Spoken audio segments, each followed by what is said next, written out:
Firstly, I don't know whether longevity means that you live longer or that you look younger. What does this mean? I think most people are fundamentally interested in just living healthier for longer. 19 years have been added to the Global Life Expectancy Index since 1960. So people are living longer, but they're sicker for longer. Managing fat is an important narrative. Managing sleep is an important narrative. Managing exercise is an important narrative. I don't think you can paint everybody with the same brush. You've got to do what works for you. You have to do what works for you.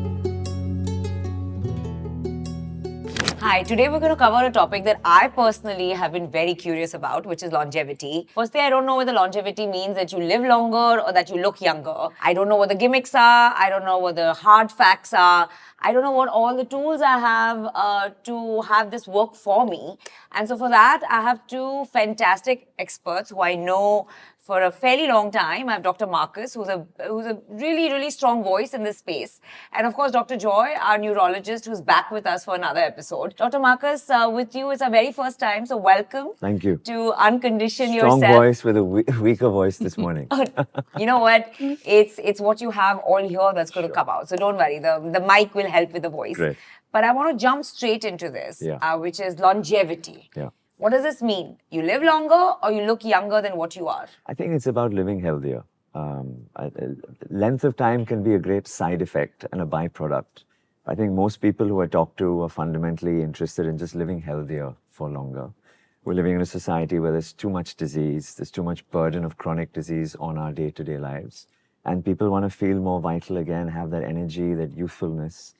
So let's live healthy from the inside out. That's So it. it's that whole lifespan versus health span. Absolutely. But also, again, coming back to this living healthy, Yeah. Does it achieve, when you say longevity, would it achieve both purposes, that you live more years and maybe in your 50s you look like you're in your 30s? Would it achieve both goals? So- is that what longevity means? Longevity is life expectancy. And McKinsey did a great study a few years ago looking at average extension of life expectancy. 19 years have been added to the Global Life Expectancy Index since 1960.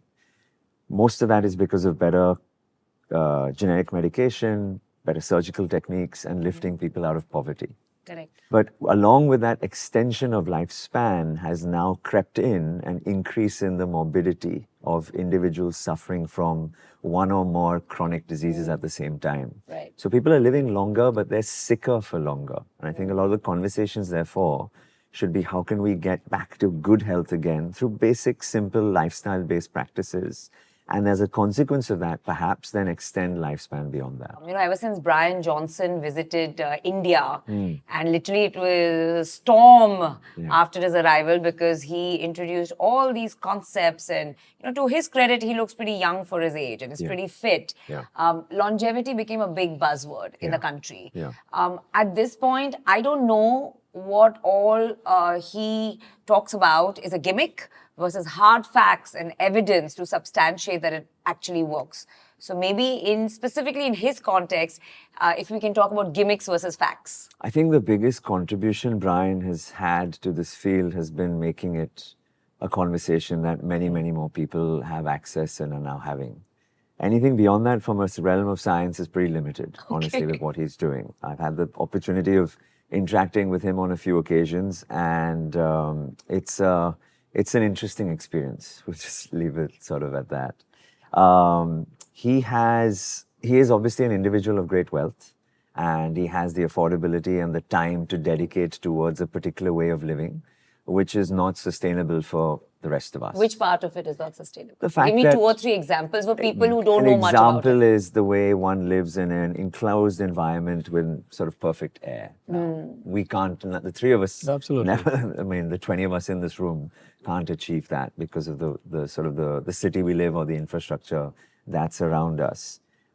He has someone who's with him almost all through the day, preparing all the supplements, all the meals, all the exercise protocols, etc. Again, we have busy lives as entrepreneurs, as physicians, as creative individuals in the room. We have our working lives, our family lives, our friends, etc. around us. So what he's trying to achieve, I think, is an interesting sort of social experiment. Again, from a scientific perspective, it's very difficult to glean anything beyond n = 1. And even n equals 1 is a little bit tenuous because he's doing multiple interventions at the same time. So, it's So you don't know which one's very working. difficult. Exactly. When you raised that question, there are many things that he did which made people sit up and take notice. So he gave his plasma to his father, who's in his 60s, a few years older than I am.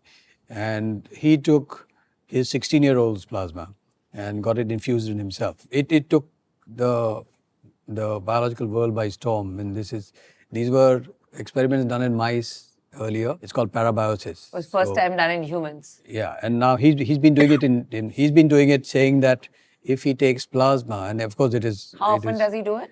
He's done it a couple of times. To my knowledge, I haven't kept track Then of has how he shown often. evidence of the outcome? It stems from the fact that we know now that younger people, say you took someone who's young, and if you took their plasma, because they are physically active and doing various things at a younger stage in life, in their blood there are these signaling proteins called kines. So we talked about myokines in the Correct. previous pod. These can have salubrious effects on your health, but it's a temporary thing because you're not constantly making it. So you take it from a younger person, it may have a transient effect in your system, but your innate system is still old. So it's not making those myokines, for example, with the same exuberance as a younger person. So it can't be translated into something that everybody can do. So he's been foraying into the gray zones of science, because what's been done in mice, why not do it in me? And there are labs that will do it to them in Central America, South America. So let's talk about a few of these gimmicks, right? So we spoke about the plasma transfer. We also spoke about the impracticality of having someone with you full time and being in an enclosed environment. I want to talk about 2 or 3 things that I came across at Lansoft Spa when I visited, which was cryotherapy, where you're freezing and then they make you jump and then you go and you do cryotherapy. And a more practical version of that is an ice cold plunge, right? Where you can have it at home and it's easier to do. So let's talk specifically about that. Does that help with looking younger, better health? What are your views on that? I think for this and any of the other interventions we will Let's speak talk about. one at a time. Yeah. I think the main message is that you need to fix the basics first. Yeah. And if you're not doing all the things which I'm sure you've spoken about previously about sleep, eat, move, etc., none of this makes any sense. Absolutely. Right? So let's assume you're doing all these Very things. good reminder and caveat. Thank you for that, Dr. Marcus. This is not a magic pill. Exactly. So let's assume we're doing all these things. Then there is a role to play for cryotherapy or cold water immersion. I think the data principally suggests 2 major benefits. The first benefit is there is clearly a strong dopaminergic surge when you put the body or the face into a cold water environment, and that just makes you feel good. And that energy that comes with it is a great way to start the day, and it shouldn't be discounted. So that's one. The second is there is a recovery benefit. You do have a reduction in inflammatory signaling that happens with it. People use it erroneously. They typically use it immediately after a high-intensity workout, which is the opposite of what you need. You should actually allow the body to recover, heal, and allow some degree of inflammation afterwards, so that toxins can be removed and healthy metabolites can reach places where protein build-up, anabolic synthesis needs to happen. If you go into a cold water environment immediately, you vasoconstrict, you shut off the blood vessels. It shouldn't be right after a heavy Exactly. workout. So typically I use it for a lot of my high-performance athletes around 4 to 6 hours after a high-intensity workout, allowing the natural inflammatory cascade to happen, settle down, and then give them the recovery benefit of that cold environment thereafter. Let's break it down into one more step, right? Yep. So let's first talk about the cold water plunge. Yeah. So forget the athlete, somebody like me, just a normal person with moderate fitness. A lot of them have started getting it at their homes. How often should one do it? And for how long? Once I get in it, how many minutes do I stay in it? So science pretty much suggests somewhere between 60 to 90 seconds to about 3 minutes. Anything beyond 3 minutes, you actually have a potentially negative outcome. And you suggest that this is a good thing to have at your home if you have the space and the means for it? I mean, if you have the space and means and the time, then there's no reason why not. The question is whether you need to do it every day. I mean, I don't think any. How often do you recommend it? I usually use it 2 to 3 times a week. 2 to 3 times a week for Yeah. anywhere, like you said, from 30 seconds to 3 minutes. Absolutely. Now, the next level, which is something like a chamber. That's the whole body. I just want to make a caveat again. There is a differential benefit of putting your face into cold water as well. And that's more from a stress mitigation perspective. You have a lot of neurons around the facial muscles. And that can be a great stress buster. And not just stress, from a beauty angle. I do it before every shoot because it tightens my pores and it just kind of, freshens your face. So there is a concept. The concept's called Hormesis. Yeah. So the Hormetic concept says that if you have something that is mildly injurious, it paradoxically kicks in reparative biology. Yeah. So in many of these cultures, in Russia or in the Scandinavian countries, you have these saunas where they actually keep you really hot for a while, for about 10, 15 minutes. They even have a particular leaf from one of the trees that is stroked on your trunk and back to get your entire body warmed up, and then you run a short distance and plunge into an ice pool for 30 seconds. So this notion that this is perceived by cellular biology as an injury, and it sets into motion reparative biological pathways. So there's that science. So in the cell cycle, there are these pathways. There is something called the mTOR pathway. It has 2 paths. And it's a trigger for reparative activity to start. Got it. That's why it has to be brief. And that's why it. it has to be intermittent.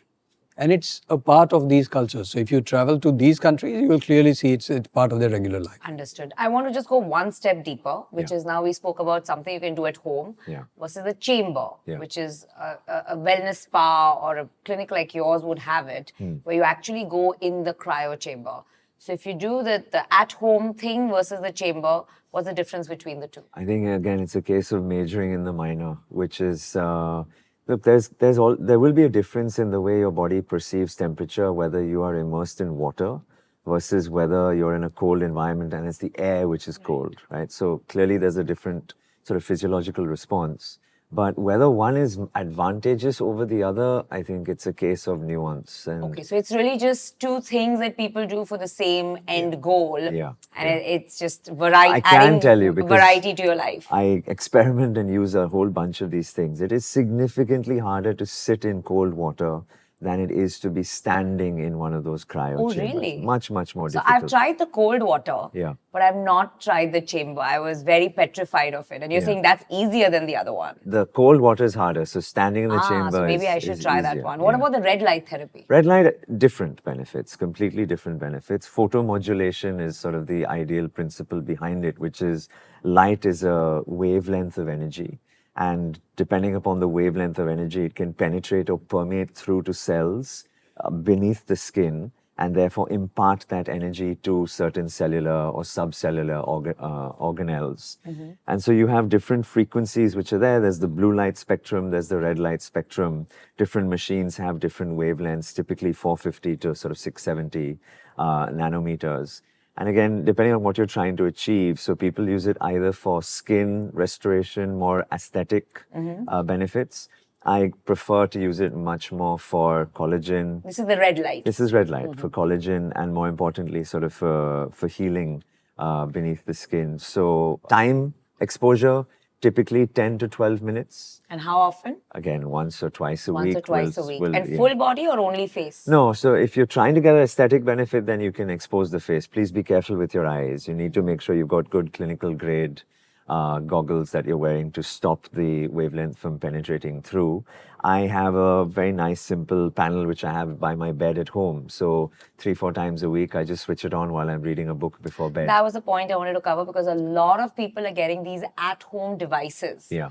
I don't know if a layperson knows, if there's any certification, Yeah, there is. authentic versus not authentic devices. Yeah. So I think it's important to educate on that. If you're going to get Absolutely. something at home, Yeah. how do we know what to get? So luckily now in India, there are some reputed brands which are providing these, and you'll see the CE mark, which is important to ensure that, it's the right type of light and wavelength, and you do it properly. There are sort of knockoffs that you'll find online, which is just basically a red LED, which has got zero health benefit Right. at all. Yeah. So what is the certification again, you said? The CE mark. CE mark. Yeah. Okay. So that is something we have to watch out for. Yeah. So you must look at what we discussed about light as a energy signal for the body, but it also plays a very immensely important role in managing sleep. So light is a timekeeper. So light is your biggest Zeitgeber. So Zeitgeber is timekeeper, and therefore you want people to wake up in the morning and at least have a few seconds of exposure to the morning sunlight. Sunlight, natural light. And blue light, again, during the day, so that's about 450, 470 nanometers that we talked about, is a suppressant of melatonin. So you don't want too much blue light at night, working late into the night Which is why prior keep to your your bedtime. screens away. Yeah. So that can keep your melatonin away over time. So we spoke about the cold plunge, we spoke about red light, we spoke about the AQI. The fourth part I want to touch upon is this whole IV drips. Right. I mean, it's just everywhere. Yeah. What are your thoughts on that with regard to longevity? I only use them in my high performance athletes or weekend Okay. warriors as we try to fortify their physiological systems before a big event. I think my worry is that it's become too consumer friendly, and I've heard of it being done at weddings and There are photos and videos of people doing it at weddings, yeah. at parties. And these are massive doses of vitamins and other minerals into the body, which can have potentially harmful effects as well. And they're often not done in a controlled environment. So where there's a physiological need, I think there can be an advantage provided, and especially in an athlete, that makes a lot of sense. But just having it freely available for anyone to utilize, I think that's a dangerous Let's part. scare to go people down. a little bit, okay?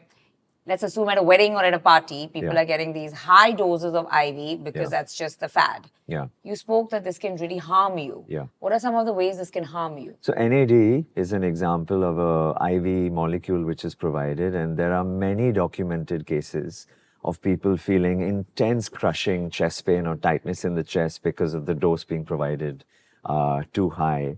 You also have many different substances which are put into the cocktails. Now, you might think that these are innocuous vitamins, but sometimes the dosages provided are so supraphysiological that they may become toxic to a potential degree. And then, of course, you're ultimately putting something directly into a vein and providing it into your circulatory system. It's not like a subcutaneous injection where Right. there's a barrier, potential site of infection, clot, all kinds of things. That's a So very important even point. So vitamin D, for Yeah. example. So vitamin D is an important, it's now considered a signaling system for cellular biology. So a lot of people, doctors who treat infectious disease and immunological disease want patients to have optimum vitamin D. But if your vitamin D levels are, say, above 120, it can be toxic. And we now have emerging data, I'm sure Marcus will tell you about it, that higher amounts of chronic exposure to vitamin D can actually shorten your lifespan. okay. And it can be detrimental. Which is why I always So- measure, do your blood count, figure out your Yes. levels, and then take the So, vitamins. and it I'm can- really glad we touched on this because these non-stop photos and videos of IV drips and glorifying it. Yeah. I'm glad that at your clinic you're only doing this for people like high performance athletes. And so your take on this in your clinic in terms of helping people is you do not give this to say just a lay person walking around. Not The unless way there's they're a given at parties clear, and not weddings. at all, not unless there's a clear physiological need. Dr. Marcus, I quickly want to talk about this concept of biological age versus, your real age. Are they tests? Is it for real? Is it a gimmick? And then once we know, what do we do about it? So chronological age is how old you are, how many years you've gone around the sun. Biological age is there a method to quantify at the cellular or the systems level how old that system is? So how old is your heart and the cardiovascular system, etc. Now these techniques are primarily limited to research tools, and honestly, the accuracy of these tests should be limited to that setting. I know we live in a world where a lot of social media influencers and consumer grade technologies are there, and people can test these at home, but the accuracy and the reliability of them are still quite low. So I recommend that people stick to the basics when it comes to diagnostics and do sort of proper, thorough diagnostic setup. Is there an internationally standard test that a center like yours would use that is more authentic? We look at the different systems. So we'll, imaging, blood, So it's a digital. gamut of tests. Exactly, and yes. then you put it all together to come up with the age. The most advanced, or not advanced, maybe is the wrong word, the most accepted blood-based method for quantifying age biologically is something that Dr. Morgan Levine has built out, which is called PhenoAge. That's PhenoAge. And people can look it up online. You can plug in your numbers on an online calculator and it'll calculate how old you are. But it's primarily built for a Caucasian data set. So its accuracy in India is not that great. If I'm 50 and that tool shows that my biological age is 65, what do I do? It is, or rather the other way, let's say it shows you're 35. It's a vanity metric. With 35, I'll feel good. It's But 65 exactly, that I'll panic. which is why I was What do I saying do when I it's- panic? It's a vanity metric. It's highly fluctuant, so it'll change from day to day, Oh, it by week. changes? It does change because it's looking at different blood parameters. Oh. So it'll constantly change. So I prefer we take a much more solid approach by, proper diagnostic testing and then look at clinical systems there. And then look at multiple ways. And if somebody where you did a gamut of tests, Yeah. and then they're the same outcome, that they're Yeah. 50, but their biological age comes out as 65, Yeah. then what are the top 3 or 4 things you would do? So it depends on which parameters have gone awry, and then you can target interventions to fix those and therefore Understood. bring Like we the spoke numbers about the liver detox and Absolutely. all that. So again, now we've covered 4 things in Yeah. terms of tools. Yeah. At your clinic specifically, are there any other, and I know you chair a lot of longevity conferences. There was one in Bangalore Yeah. that happens annually where there are a lot of global speakers and you're one of the drivers of those conferences. Are there any other things you do as part of these conferences and in your clinic in terms of some of these tools that we spoke about? I think there's another intervention which I'm cautiously optimistic about, which is the hyperbaric oxygen chamber. That's another I mean, they look like a submersible. It's a high pressure environment where you're providing high flow oxygen. I've actually sat in one of those. It's a very airplane-like environment. Yeah. People can be claustrophobic in them. And there are Yeah. different types. There's one that looks like a coffin. I prefer the one that looks like a sort of a telephone booth that you sit in. And the idea there is you're doing 2 things. You're exposing the body to a high concentration of oxygen and thereby dissolving oxygen into the blood. So it's not just limited by the red cell capacity, but oxygen is actually soluble and therefore can flow into the blood. And you're increasing the amount of oxygen by about 20-fold. What does that do? So there's more oxygen, there's more ability for energy to be created, and specifically again for high performance individuals. So people who are looking at extracting. What about a lay person like me? Would you have me do it? I get to that. So there's a clear need, and the reason I always start from that audience is because that's where I spend the majority of my my work with sort of athletes. Now we translate it to the everyday individual. There's a growing body of evidence, principally driven by Dr. Shai Efrati from Israel, where he's been translating this for people with neurological disorders, post-stroke rehabilitation, metabolic disease like diabetes, etc. And again, a central pathway which is going wrong is the mitochondrial decline.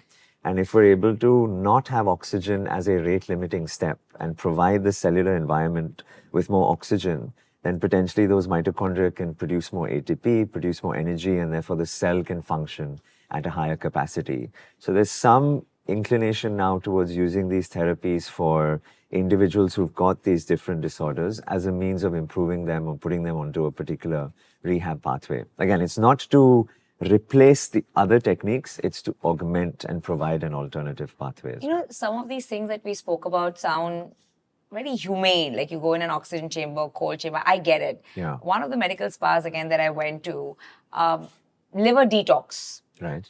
Under the package of liver detox, you don't eat for a very long period of time and you take crazy amount of Epsom salt. Okay. So you're constantly using the bathroom. Okay. And then they put all this hay on your tummy and then they do this 3-day thing where you're basically not eating, Yeah.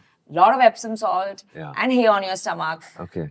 as a liver detox. Okay. A 3-day thing. What are Right. your views? And again, longevity, towards longevity. So I fast for 3 days, so 72 hours, about once or twice a year. Does that help? That kicks in autophagy, which is essentially a cellular cleansing mechanism. Doc spoke about mTOR earlier on. So this is one of And the when you say fast means only water, only right? water. Yeah, No that's food. very hard. No caffeine, no supplements, nothing.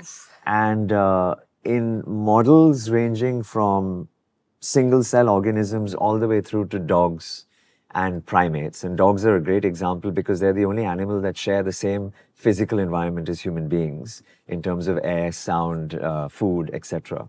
So there is a fasting benefit which accrues to all these organisms. Absolutely. And our spiritual practices around the world also, by the way, have built in periods of intermittent Absolutely. fasting. Intermittent I get because I do the 12 to 16 hours. Yeah. The 3 days, Yeah. only water Well, my is what I wife find is- extremely difficult. My wife So- comes from a Jain background, Yes, and they they have have that. They have that athai, but Yes. it's not easy. So not- it's not not easy. Doctor, do but you do it? Have you tried the 3-day fast? I haven't done like 3 he days. has? I do 10-14. I know I you've don't spoken do, about yeah. intermittent, but you've not tried this 3-day. We have not done. I've not done 3 days, but whatever We'll little do it together next time. whatever little I've understood Yeah. from, and like I told you, I spoke about Mark Mattson with you earlier. He's written about it, and I've followed the published science. So it clearly it's a Autophagy autophagy enhancer. I told you about how ketones are a different substrate. When you're fasting, it's your body fat that's being broken down. Yeah. And all cellular tissue are using ketones. So there's something there. There's something very clearly biologically rejuvenative about doing this occasionally. Yeah. And a lot of religions have built it into something that people will do because of what they will believe. So if they believe in a God, they're going to follow the diktat that for us in this year, you will do a 3 days or a 7 days. So it can have its own downsides. I have had patients who have done the 7 days in Jainism, and their sodium 8 is athai, na? I think 8 it's days. 8 days. And their sodiums have dropped to a dramatically low level, and they come to us with what is called osmotic dysmyelination in the brain. Right. So they come with Parkinsonism, looking like that. Oh, really? Because they are deep parts of the brain has lost its myelin as a response to low sodium. Right. So when you're fasting, you can't let your electrolytes go down. Yeah. So I'm not sure what's allowed in your 72 hours. But if Jainism, it's just water. It's just it's water, just yeah. water, and that's one of the reasons that if you're and everybody's biology is different. Yeah. So if your biology is susceptible and you don't know it, Yeah. that 7 or 8 days of fasting can drop your sodium to 101, where it ought to be 145 or 135 to 145. I don't think you can paint everybody with the same brush. You got to do what works for you. You have to do what works for you. Occasionally doing 3 days, if you can manage the not eating with all the visceral discomforts that accompany. And it may be useful. To answer your question about the liver detox thing, why many of these farms where you go for a health reversal have a lot of colonic washing, so colonic washes, they've been there in the European world, they're there in all our Ayurvedic farms. Enema, the oil enemas. enema and all that. So the concept is that you are washing out your gut microbiome, your bacteria in the gut. They have over a lifetime of, say, misunderstood, not living optimally, you have gut bacteria which are not healthy. Yeah. And we know that these bacteria are moderated by sleep, exercise, and food, and weight gain. So managing fat is an important narrative. Managing sleep is an important narrative. Managing exercise is an important narrative. But if all this, there is a cumulative thing, then this is one attempt to change your gut microbiome. There may be some sense in what is being done, but it can't be the sole thing. I would think that on a daily basis, and if we understand the nuances of these interventions, then we ought to change how we live for all these things that we do every day. How we are eating, how we are breathing, how we are moving. I completely agree. On a daily basis, good routines are very good. But I think once in a while, doing this reset, if you It may want to work. use that word, It may work. it's always a good thing. Like I'll tell you my personal example of all the It may things I work. tried. The one that I found most valuable to me is a colon hydrotherapy. Okay. Yeah. Where they use a pipe and they gush in the water Yeah. and then it all So that's comes what- out and you actually see in that little Right. water body all the black brown stuff So coming out. you It's stuck to change your gut intestines. microbiome. I have loved colon hydrotherapy and found a lot of benefit from it. So science is now looking at, for some chronic ailments, which is again the new frontier, is doing fecal transplant. Fecal transplant. Goodness gracious I have not heard of me. this one. Yes, you'll always hear new things. So fecal transplant is now an intervention that is undergoing clinical trials. Hello, this is putting For- your poop back in you. Someone Yes. else's poop. Someone Someone else's else's poop. poop inside you. That's right. Oh my God. So healthy This poop. was not may- part of the agenda of this no. conversation. So you must understand the science behind it is that your gut is also an important player in your health. Okay. So you can't neglect your gut.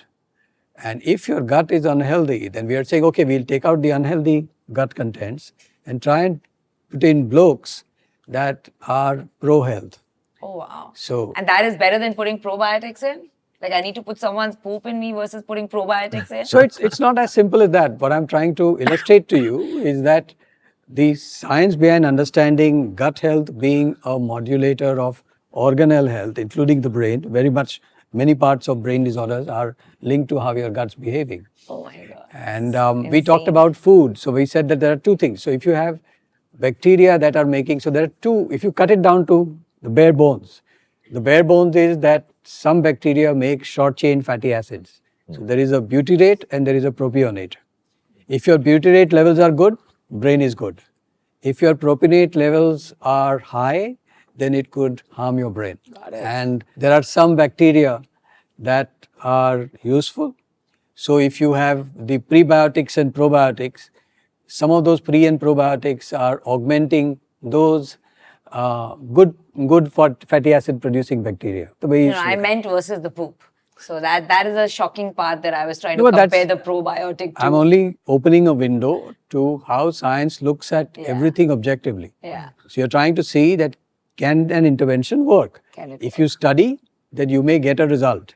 Yeah. But if you don't even No, and explore that I option, think the whole poop analysis has been taken to another level. I made a reel where Kohler's actually got a gut camera that you can install on your toilet and it takes photos and there analyzes. are political and leaders in the sends you world whose data. poop is analyzed every day. Yeah, I think we should move on for the poop. I think we covered plenty of things that people do towards longevity. Anything else in your clinic that you do as a longevity expert that we may not have covered? Emotional health. Yeah, I mean, the main thing is the conversations that need to happen with people around Emotional changing mindset. Emotional health. Yeah. Emotional health. Managing stress, changing mindset, building good relationships at home, laughing with friends. I mean, the whole social fabric of society is just breaking down. People are lonely. That's a very important part. We've had a full episode on it Sure. with Dr. Hari Shetty. Yeah. What about alcohol? Look, as a social lubricant to celebrate good moments with friends, Yeah. there's no In moderation. In moderation, it provides a benefit.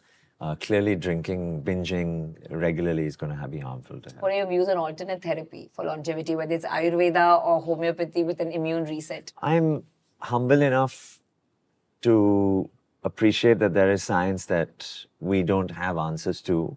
And therefore, if people want to do it in a safe way, then by all means embrace it and try it. But also understand that sometimes two opposing scientific techniques can potentially interact and be counterintuitive So to try one one another. at a time. Yeah. And go deep rather than just this concoction, like the IV concoctions. I think we've just had a marathon of a session and just covered a lot of different aspects. Good. So quickly, you and then I'll pass it on to you. Any last words on anything that we should keep in mind when we think about longevity? Make it an everyday activity. Health needs exactly to what you be said. every day, not Discipline something you and visit. consistency. Yeah, exactly. Two things matter. Absolutely fabulous. I think this was, again, a lot of overload, and longevity still is an evolving field. Every day there are new trials, there's new data, there's new publications, there's new Bryan Johnson with their new theories. And so we will learn as we go along. But what stays the same and what stays constant is that, like you said, discipline and consistency, the daily good habits, both physical and mental, is what matters the most. And anything you do is not a magic pill. It's an add-on and not a substitute. Thank you. Thank you.